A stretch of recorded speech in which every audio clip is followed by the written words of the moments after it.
여러분 안녕하십니까? 하나님의 이야기 5번째 시간입니다. 이 시간에 말씀드리고자 하는 것은 하나님은 하나님의 법칙 중에 가장 신비하고 가장 최고봉의 신적인 속성, 하나님의 속성 중에 최고봉, 그것은 양자세계입니다. 즉 창조하셨는데 양자세계에서 창조하신 겁니다. 퀀텀 크리에이션입니다. 퀀텀 양자 창조. 우리 몸 안에서 일어나는 일은요, 양자 물리학적인 변화입니다. 예를 들어서 뼈가 부러졌어요. 부러진 것은 우리들은 뭐가 깨지거나 그러면 접착제로 이렇게 붙여야 됩니다. 그런데 우리 몸 안에서 뼈가 부러진 거는 저절로 아물어서 원상복귀가 됩니다. 뼈가 부러지기 전 상태로 그냥 복원되는 겁니다. 이거는 양자역학입니다. 하나님께서 모든 우주를 창조를 그렇게 하셨습니다. 양자 창조입니다. 퀀텀 크리에이션입니다. 아주 크게 보이는 우주 어마어마한 공간이에요. 이게 빛의 속도로 250억 년을 가야 하고 그런 겁니다. 이렇게 큰 공간이지만요, 하나님이 창조하신 그 창조의 비법은 양자 세계에 있습니다. 양자 물리학과 양자 역학에 의해서 이 모든 우주는 창조된 겁니다. 그래서 제가 여기 사진을 여러분 앞에 소개를 했는데, 이것이 아주 아름다운 자연 경관이 맑은 호숫가에 비쳐서 영상이 보이는 겁니다. 말하자면 거울에 비치는 영상처럼 된 겁니다. 그 위에 있는 것은 아름다운 자연의 실체입니다. 그 실체가 호수의 표면에 그냥 영상으로 되어 있는 겁니다. 그런 사진을 보내드린 이유는 모든 창조, 눈에 보이는 창조, 그 밑에는 양자 영상이 있는 겁니다. 퀀텀 픽처, 퀀텀 그림이 있는 겁니다. 그 퀀텀 그림에 의해서 모든 창조가 자기 모습을 드러내는 겁니다. 그래서요, 하나님의 창조하신 우주 세계는요, 그 모든 것이 거울에 비치는 그 영상처럼 그렇게 된 것이 퀀텀 세계에 있습니다. 그러니까 퀀텀 세계에서 창조해서는 그것을 확대해서 현상계로 올리는 겁니다. 그래픽 하는 디자이너들은 잘 알아요. 아주 섬세한 그림을 내가 그린다 할 때는요, 컴퓨터에서 아주 확대를 해가지고요, 크게 확대해가지고 거기서 다 그립니다. 그려가지고 그놈을 축소하게 되면 굉장히 정교한 그림이 되죠. 그런 거 아닙니까? 그거는 디자이너들은 하나님의 하시는 거와는 반대 방향으로 하는 겁니다. 큰 데서 그려가지고 그것을 작은 데로 축소시켜서 완성시키는 겁니다. 그러면은 아주 섬세한 그래픽이 되는 거죠. 먼저 크게 확대해가지고 거기서 다 그리는 겁니다. 그래가지고 고치고 하고 수정하고 이래가지고는 그거를 축소시키게 되면은 아주 정교한, 아주 완벽한 그런 섬세한 그림이 되는 겁니다. 근데 하나님은 거꾸로예요. 양자 세계에서 작은 데서 완전히 창조하셔서는 그거를 확대시킨 겁니다. 그것이 대우주입니다. 지금 은하계고 우리 태양계고 이거요, 이 샘플이 양자세계에 있는 겁니다.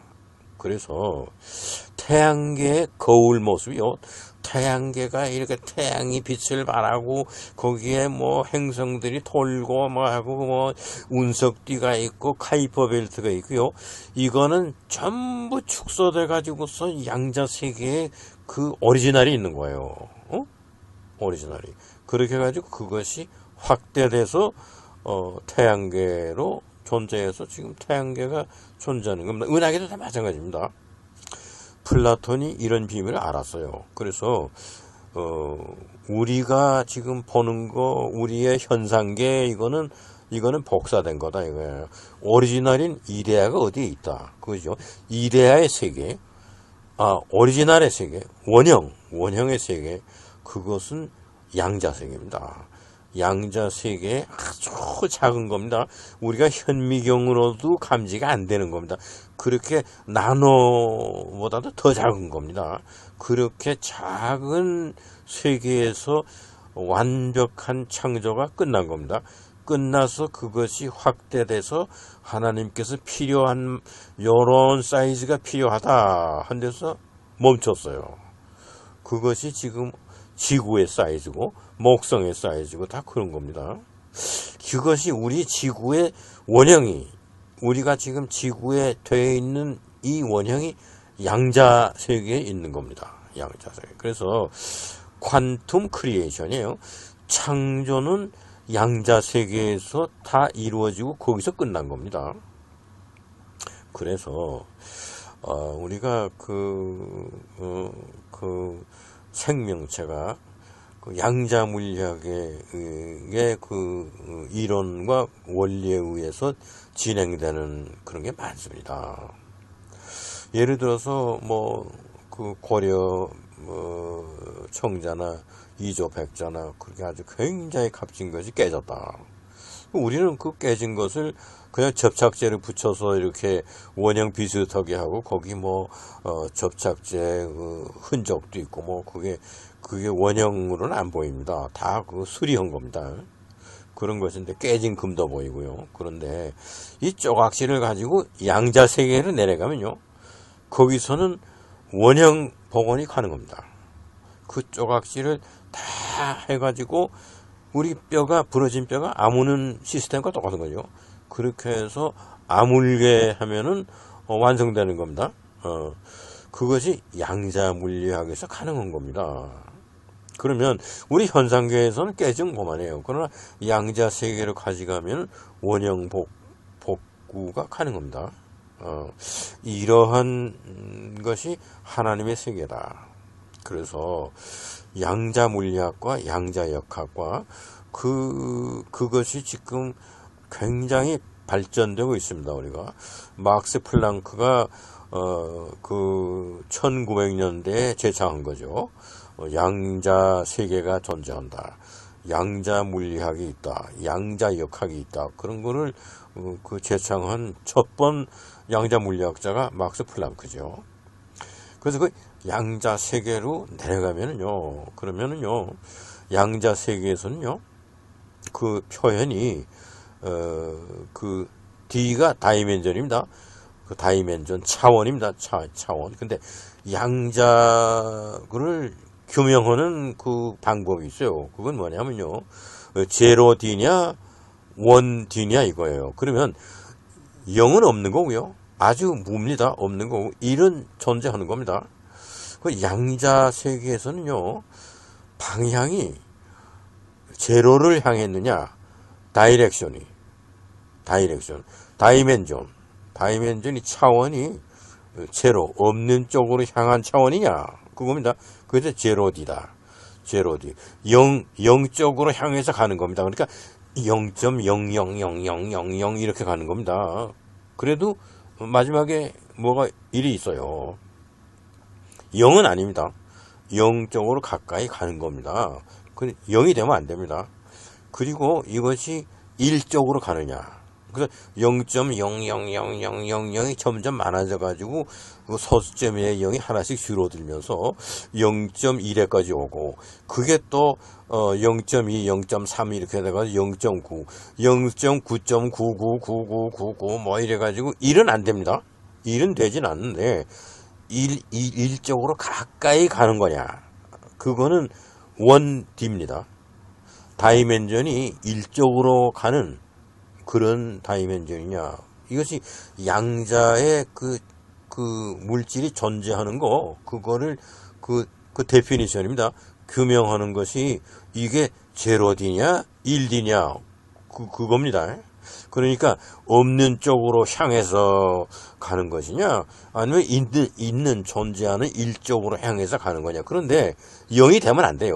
양자 물리학에서는 또 1이 되면 안 됩니다. 1이 되면 안 되는데 0과 1 사이 없는 거와 존재하는 것 사이에 어디가 장소가 어디냐 하는 데서 양자의 그 데피니션이 정의가 이루어지는 겁니다.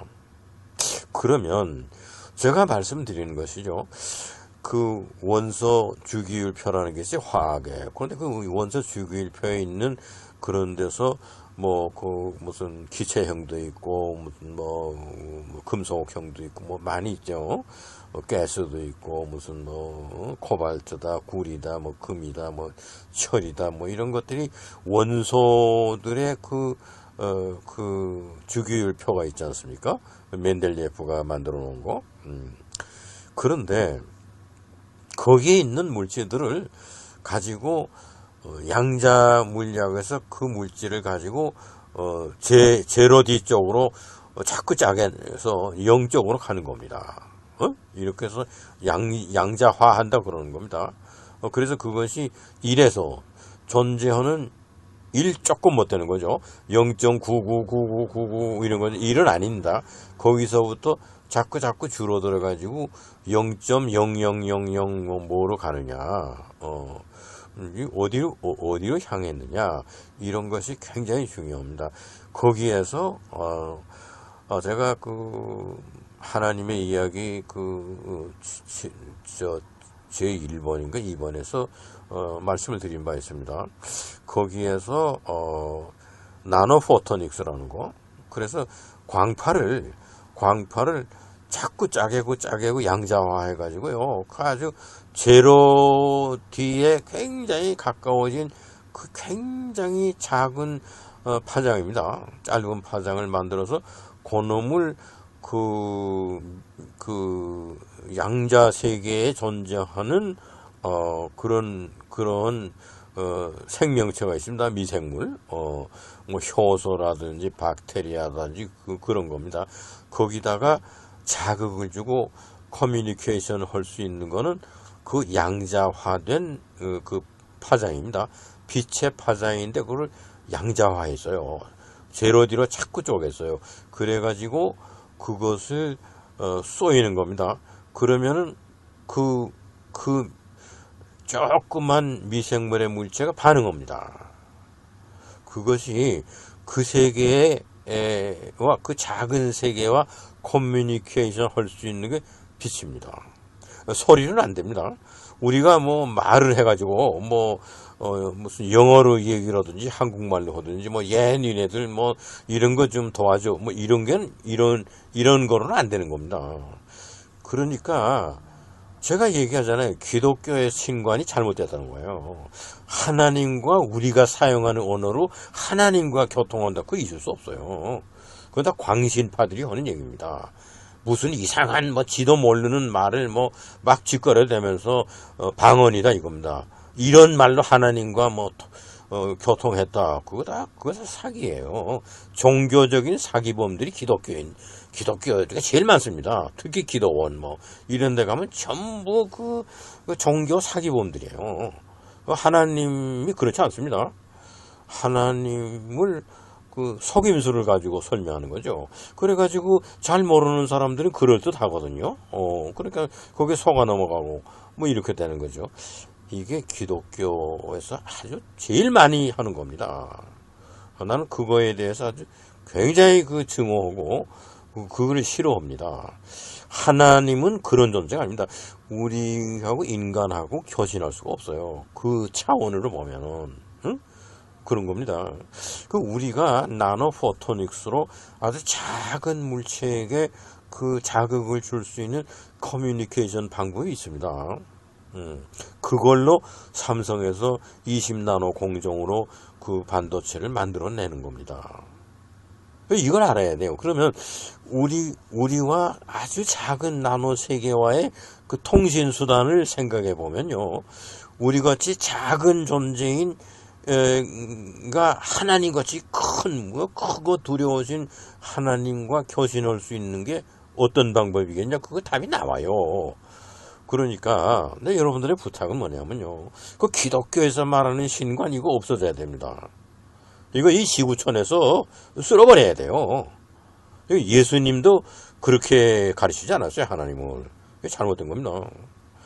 예수님은 너희들이 하늘 아버지의 온전하심 같이 온전하라, 그런 말씀하셨어요. 그런데 그렇게 뭐 방언하고 막 하나님과 무슨 뭐 대화하고 예수님께서 그렇게 말씀하신 거 없어요. 겟세마네 동산에서 예수님은 독백을 하셨어요.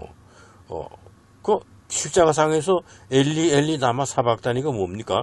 아버지요, 아버지요, 어째 나를 버리시나니까 그거 하나님하고 교통이 없었어요. 예수님이 뭐 하나님께 물어봤는데 하나님이 답을 하셨나요? 이 쓴 잔을 내게서 물리치옵소서.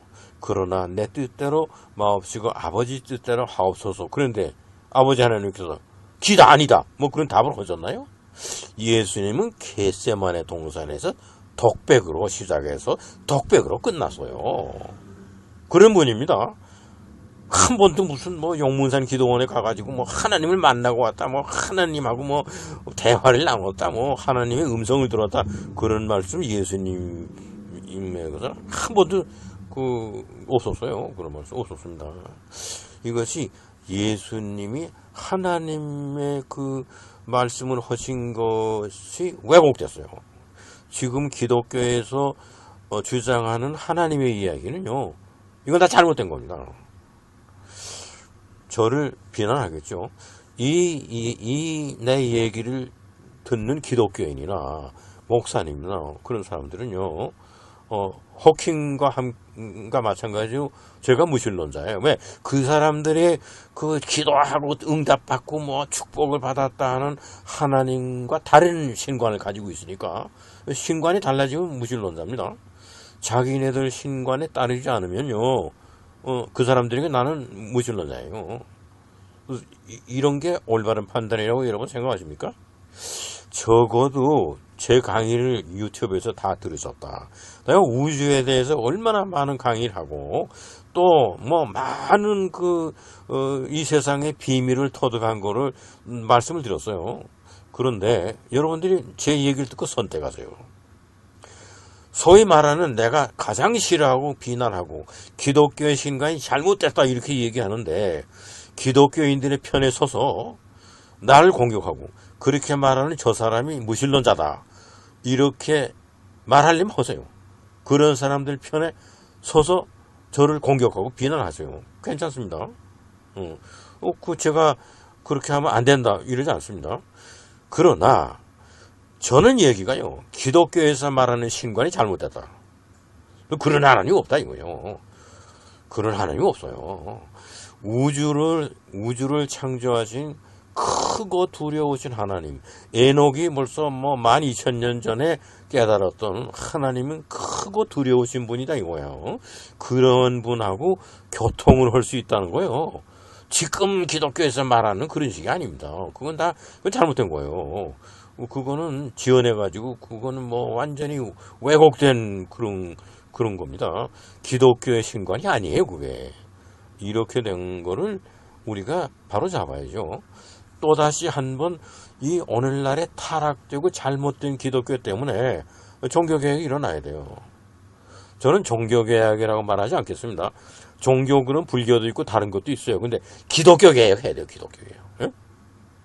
또 좀 더 구체적으로 말하면 교회 개혁해야 돼, 교회. 교회가 잘못돼서 기독교가 잘못된 거. 기독교는 교리도 있고 좋은 거 많아요. 근데 교회가 잘못됐어요.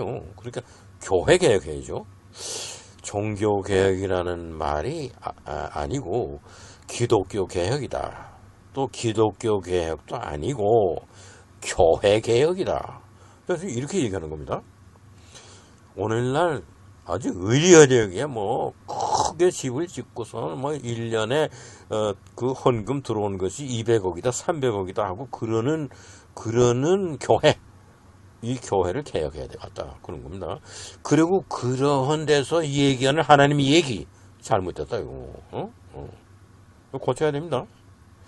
이러한 말씀을 제가 강하게 드리는 겁니다. 그래서 무슨 말씀이냐?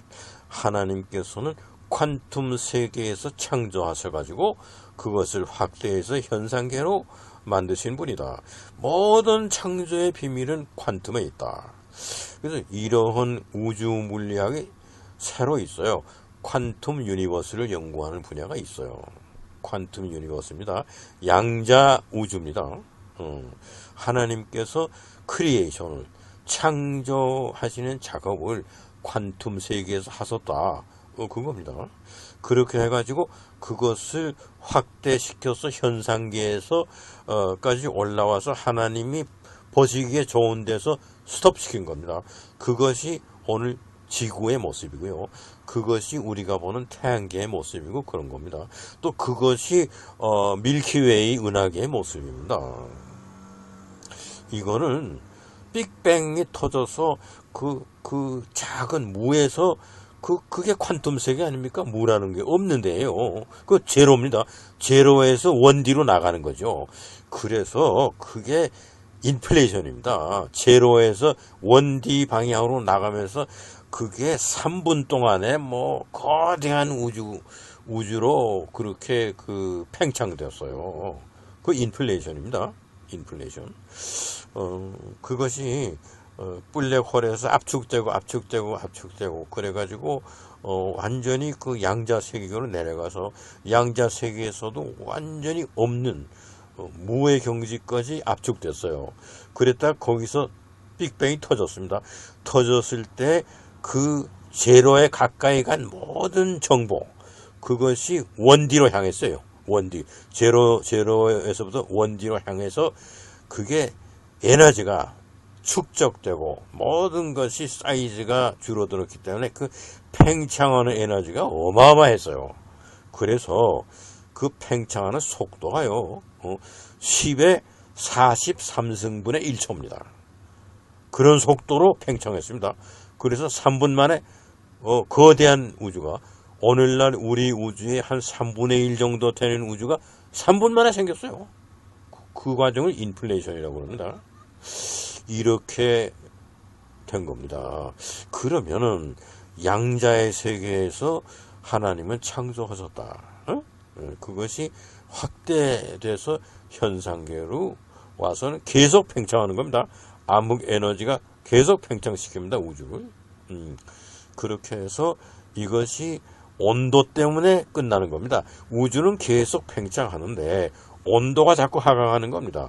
팽창과 더불어서 온도가 하강합니다. 빅뱅 온도가 제일 처음에 15조도예요. 15조도라고 하는 섭씨 15조도라는 높은 온도에서 우주가 팽창함과 동시에 자꾸 온도가 하강합니다. 그래서 마지막에 절대 온도까지 내려오면요. 그 거대한 우주는 그냥 없어지는 겁니다. 절대 온도로 내려오면 존재가 없어지는 겁니다. 존재할 수가 없어요. 운동도 스톱입니다. 파르메니데스라는 옛날 고대 그리스의 그 철학자가 얘기했어요. 존재하려면 온도가 있어야 된다 이거예요. 온도가 없다. 앱솔루트 제로다. 앱솔루트 제로가 켈빈 제로입니다. 그거는 절대 온도입니다. 섭씨로는 마이너스 273도 15분. 거기까지 내려오는 것은 앱솔루트 제로입니다. 온도가 없어진 거죠. 그렇게 되면은 모든 존재 자체가 없어집니다. 우주가 아무리 크게 팽창하더라도 온도가 절대 온도로 내려오면은 순간적으로 다 없어지는 겁니다. 무로 돌아가는 거죠. 이렇게 그 퀀텀 크리에이션, 양자 세계 속에서 창조된 하나님의 업적이 다시 양자 세계를 통해서 무에 도달하는 겁니다. 그렇게 되는 것입니다. 그래서 오늘 하나님에 관한 이야기는 우주의 과학, 우주 과학에 대한 지식을 가지고 5번에 걸쳐서 하나님에 관한 이야기를 여러분에게 말씀을 드렸습니다. 이것으로서 하나님의 이야기는 일단 마치고 더 이야기할 내용이 많죠. 여기서 마치고 그 다음에는 하나님과 인간의 모습을, 즉 하나님이 인간이 되셨다. 말씀이 육신이 되셨다. 라틴 말로는 왜 하나님이 인간이 되었는가? Cur Deus homo. 왜 하나님이 인간이 되었는가? 그런 이야기가 있어야 되는, 그거는 예수 그리스도에 대한 이야기. 예수 그리스도의 일대기. 예수 그리스도가 이 세상에 오신 그 경로는 무엇이며, 단순히 역사적인 예수, 베들레헴에서 태어나서 어디서 자라나서 그런 얘기가 아니고, 예수님이 하늘나라에서 말씀으로서 이 세상에 육신이 됐다. 말씀이 육신이 되셨다. 왜 그렇게 되느냐? 그래서 그 말씀이 이 세상에 오셔서 하나님의 존재입니다. 하나님의 존재가 인간이 되셨어요. 즉 하나님이 인간이 되셨어요. 바울 사도의 얘기를 말하자면 높은 보좌에 앉아 계신 하나님이 스스로 자기 자신을 모두 비워내고 종의 형체로 이 세상에 오셔서 인간들을 섬기고 받들고, 그러한 하나님의 아들이 인간의 죄를 대신 지고 인간의 그 모든 그 잘못된 것을 바로잡고 인류의 역사를 구속하는 그 구세주로서 오셨다. 그 얘기입니다. 그 얘기를 시작하려고 합니다. 역시 5회에 걸쳐서 예수 그리스도의 일대기에 대한 이야기를 계획하고 있습니다. 오늘은 하나님의 이야기를 여기에서 마치겠습니다.